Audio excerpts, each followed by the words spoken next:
بے نمازی کو مسلمان کے قبرستان میں دفن نہ کیا جائے۔ بے ضرورت بازاروں میں مت جایا کرو۔ جو شخص تنہا ہوتا ہے وہ محفوظ رہتا ہے اور ہر گناہ کی تکمیل دوست سے ہوا کرتی ہے۔ تم نامحرم عورتوں کے ساتھ بیٹھتے ہو اور پھر یہ کہتے ہو کہ تم ان کی طرف مطلق توجہ نہیں دیتے، یہ جھوٹ ہے۔ تم پر لازم ہے کہ تم اپنے نفس کو بھوک کی چابک لگاؤ اور اس کو خواہش، عیاشی، خود نمائی کی نفی کی چابک لگاؤ۔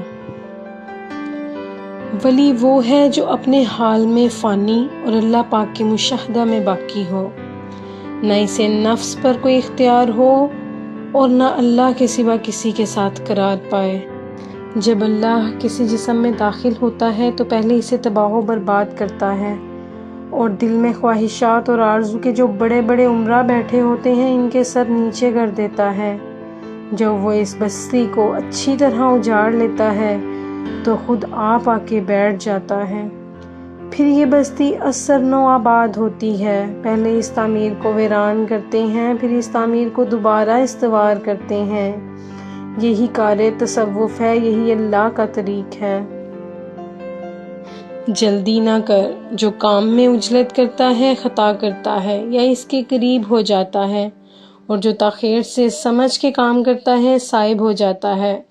یا قریب ثواب جلد بازی شیطان کی طرف سے ہے اور تاخیر و آہستگی رحمان کی جانب سے ہے۔ اپنی موت کو یاد کرنا تمام بھلائی اور سلامتی کی چابی ہے۔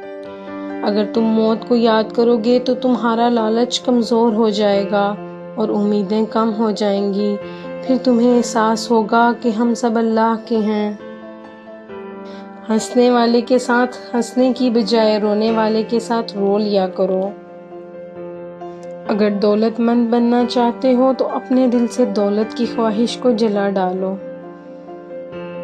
اے عمل کرنے والے، اخلاص بھی پیدا کر، ورنہ یہ کوشش فضول ہے۔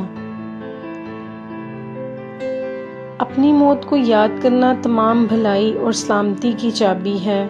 اگر تم موت کو یاد کرو گے تو تمہارا لالچ کمزور ہو جائے گا اور امیدیں کم ہو جائیں گی۔ پھر تمہیں احساس ہوگا کہ ہم سب اللہ کے ہیں۔